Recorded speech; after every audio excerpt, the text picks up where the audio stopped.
Welcome back, my friends. So I know it's been a little while since we've taken a look at a emulation handheld, but today is the day. We're going to be taking a look at a brand new one. This is the Supbor Q400. Sup, that's the name, Supbor. I don't know where they come up with this stuff. But before we get into that, my friend Sean over at Handheld Obsession on Instagram, he sent this over to me to take a look at. He's not associated with these guys, neither am I. He just thought it would be cool to take a look at. And if I remember correctly, in one of his emails, I believe he said this was like flaming garbage. Now, I've used it for a little bit. I don't know if I can 100% agree with that, but we'll find out today. So check him out. Really cool dude, doing a lot of awesome stuff over there. Handheld Obsession on Instagram. He also sent me this book. Little quick shout out time. This Game Boy modding book by Greg Farrell. He was the technical reviewer for this book, is what his credit is on there. So yeah, he is affiliated with this. But he sent this over to me. I've taken a look at it. I think it's a really neat book. Goes over Game Boy modding, refurbishing, a little bit of history, collecting. There's all sorts of cool little information in here.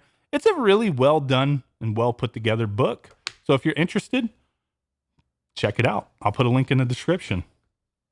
But back to what we are here to take a look at, the Supbor. So when I first opened this box, I couldn't help but laugh. They have a couple images of the handheld here, and they soldier boyed over a couple fake images of screens to cover up the copyrighted material, like a little Lamborghini or something there. And they couldn't even fit it on there properly. I was like, okay, this screams quality right here, right? Just such a freaking joke. Oh my God. So this manual's not much of a manual. Thank you for choosing us, or thanks for choosing us. Okay. You got some features here. Linux system, 1.3 gigahertz quad-core Cortex A7 SoC Mali 400 GPU. So you got the specs, 4-inch IPS, 800 by 480 resolution screen. Offers great visual. You only get one, just one visual. That's it, right? But you do get dual speakers, dual analog, dual shoulder buttons, and HDMI output that actually works. We'll test that out in a moment. Supports up to 4 players with USB gamepads. Some more info down there. 2400 milliamp hour built-in battery, right? It's all one word, 2400 milliamp built-in. Okay, cool. But there's that. If you want to freeze frame on that, there you go. Let's get that out of here. Let's get this out of the box. So in the box, not much came in here. You just got a little cable. That is it. And the box, and then you got this guy right here in a little baggie. Let's go ahead and move all this stuff out of my way. And here she is. Now I know what they were going for here. Obviously. They're like, oh, let's make a Switch Mini, right? That's what they were going for. Comparing that to a Switch Lite, to an original Switch. You see what they're doing, or what they were trying to do anyway. I don't think they really accomplished it. Other than, interesting thing is that these analog sticks that are on here are actually Switch analog sticks. They use the same exact ones. So that's actually pretty quality right there. But here it is, the Supbor. Sup, homie. You got some ports up here. 32 gigabyte micro SD card came included in this with a bunch of games. They definitely soldier boyed it up. Micro USB for charging, headphone jack for hearing, HDMI for looking. Some crappy shoulder buttons. My God, my biggest complaint is these stupid shoulder buttons. Like, they really take some pressure to push. They feel really freaking crunchy, and I freaking hate them. I hate these shoulder buttons. I just hate them. I just do. You got this big ass D-pad. Doesn't feel like extremely horrible, but it does feel a little strange, just how big it is.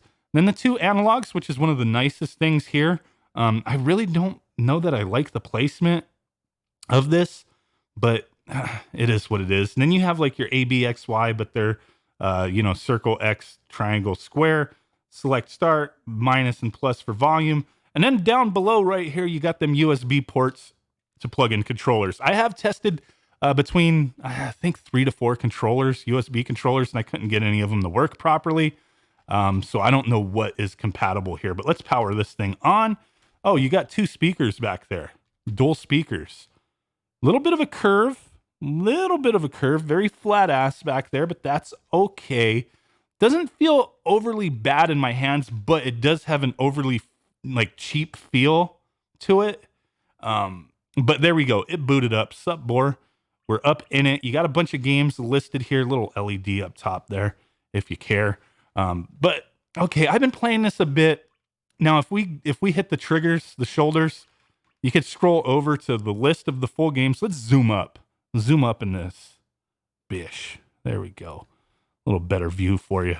We'll go on the screen, test out HDMI in a moment, but you have a list of all the games that are included. There's like almost 4,000 games. There's a lot of stuff here, it looks like.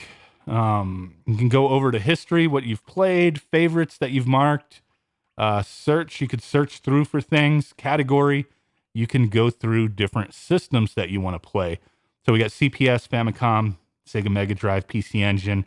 You do have Nintendo 64, and I know a lot of people are going to want to know how that runs, so we will test that out in a moment. Anything I don't test, drop a comment down below, and I will do a follow-up video on the most popular stuff people ask for.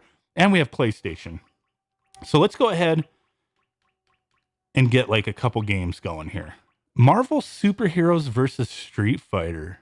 These games, the Marvel Superheroes, the Versus, a lot of these games have a hard time on these little cheap emulation devices. Audio comes through pretty loud. It can be a little muffled because your hands do cover the speakers there, but it's not too bad. I noticed there's really no options here. You hit select and start, you can exit the game, resume, save state, all that good stuff, change your controls. There's nothing that I've found to change the aspect ratio. So if I'm missing something, somebody's got to let me know, but I can't find any option to change the aspect ratio on this. But most of these basic arcade games and these ones that sometimes struggle, they seem to be playing okay. Like, I'm trying to make sure I got a good view here for you. But then my problem is these damn shoulder buttons. Oh my God.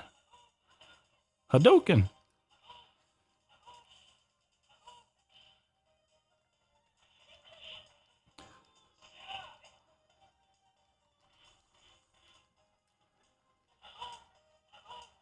So there you go.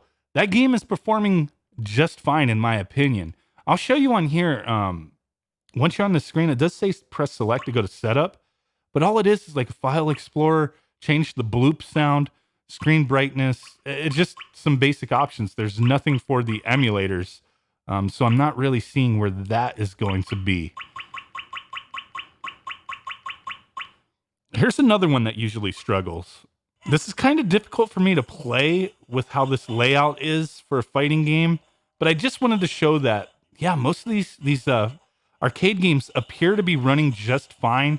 The sound isn't too bad. It does sound a little tinny on this game, but that happens quite a bit with these kind of devices, but it doesn't sound horrible.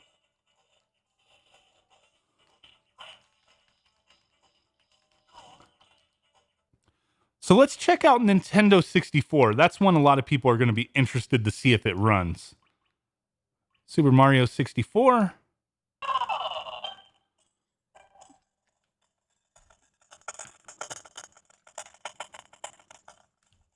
That is choppy. So here we go. We got like a frame rate of maybe like 2 or 3. It seems to like get a little more choppy here and there, but definitely don't buy this thing to play Nintendo 64. It's just not working. I mean, the visuals look fine, but in motion, the audio and just the slowdown, horrible. So now let's go ahead and test this out through HDMI. So here we go. I have this screen set to 4:3 aspect ratio. Let's test out Tekken 3 on PlayStation 1.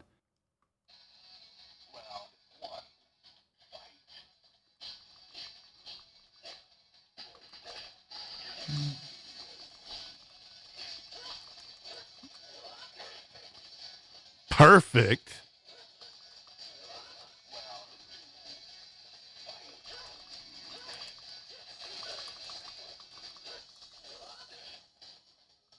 So there you go. PlayStation 1, Tekken 3 anyway, not performing too bad, not 100%.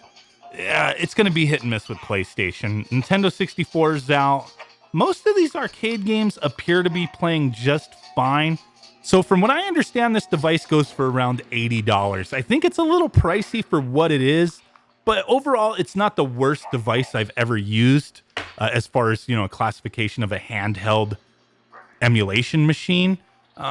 It does have a little bit of a cheap feel to it. The analog sticks are great. They're Switch analog sticks. The D-pad and the buttons respond okay. Those shoulder buttons are just booty to the max, in my opinion. I can't find a controller to work down here. It would be nice because then you could use this as a little console, plug in some extra controllers. I'll have to look at more, but like I said, if there's any systems or games you specifically want me to test, I'll do it in a separate video. But there is that. The one thing, the viewing angles on this, I think are pretty good. The screen's not bad. It's kind of hard to show on camera, but the viewing angles are pretty darn good. I've seen a lot worse. The screen dims after a little while. A little glare over there from the light. But yeah, overall, not too bad. Not my favorite device out there. It's not the most comfortable. But hey, there it is. A little first look. Let me know what you think. And with that said, I will catch y'all next time. Peace out. Bye-bye. And boom. Bye.